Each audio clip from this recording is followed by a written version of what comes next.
Salut tout le monde, je suis David Graff, pilote BMX pour Swiss Cycling. Dans cette vidéo, je vais vous présenter la dernière partie de la hiérarchie de l'entraînement. Ce qui va nous occuper aujourd'hui sont les fancy stuff. Ce sont des méthodes insolites qui nous permettent d'aller quelques pourcents plus loin.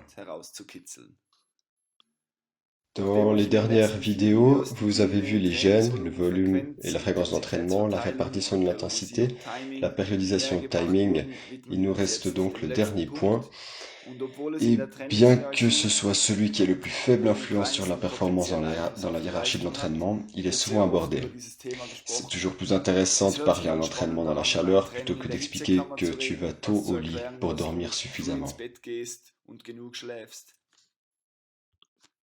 Mais que sont les fancy stuff?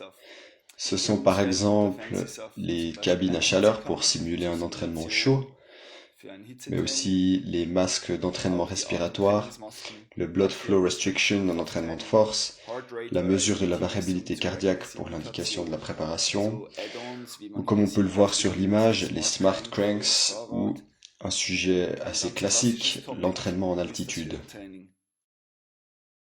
À propos de ça, on va voir un premier exemple. On va aller 2 à 3 semaines en altitude pour un camp de préparation à la compétition.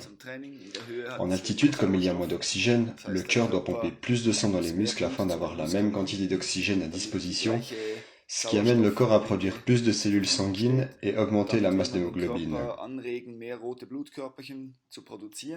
On voit à droite dans le graphe que nous avons des responders, donc des athlètes qui réagissent bien et qui ont eu jusqu'à 6% d'hémoglobine en plus par rapport au pré-test, ce qui a un effet direct sur la VO2 max.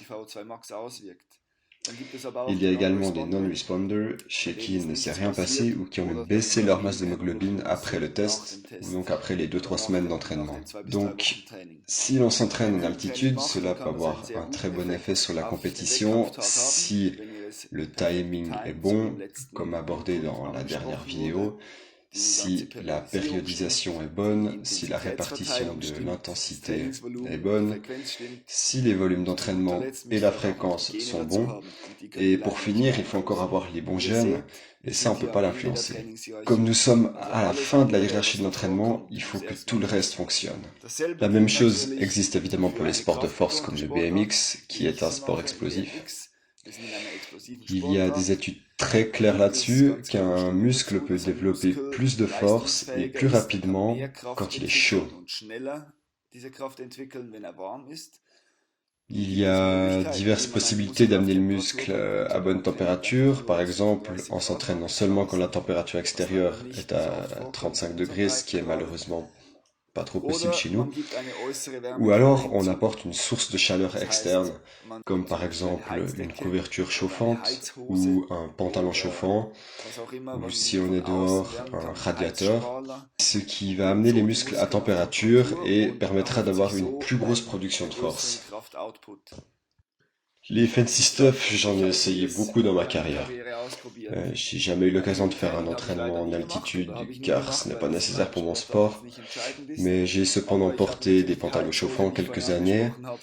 J'ai aussi essayé le blood flow restriction, l'électrostimulation musculaire en entraînement de force. Aussi le test de variabilité cardiaque, j'ai presque tout essayé. Et j'ai essayé d'en tirer quelque chose, mais finalement, j'en conclus que maintenant je suis dans l'élite mondiale depuis 2, 3 ou 4 ans peut-être, et je ne fais presque plus rien de tout ça, ou très peu. Il faut être conscient que la plus grosse partie de l'entraînement, ça a toujours été l'entraînement spécifique. Et quand tout le reste joue, on peut seulement commencer avec les fancy stuff. Quand on commence une période d'entraînement, nous devons pouvoir l'évaluer, ce qui est plus difficile avec les fancy stuff, car l'effet attendu peut être marginal. Et si tout le reste n'est pas optimisé, il devient presque impossible d'attribuer les progrès au fancy stuff. Essayez d'abord de parfaire tout le reste, car le ratio des dépenses par rapport aux gains n'est pas optimal. Par exemple, organiser un camp d'entraînement en altitude est coûteux, utiliser une cabine à chaleur également. Donc ça serait mieux d'améliorer d'abord les autres points, sauf évidemment les gènes qu'on ne peut pas influencer, mais seulement quand tout le reste est parfait, on pourra essayer les fancy stuff.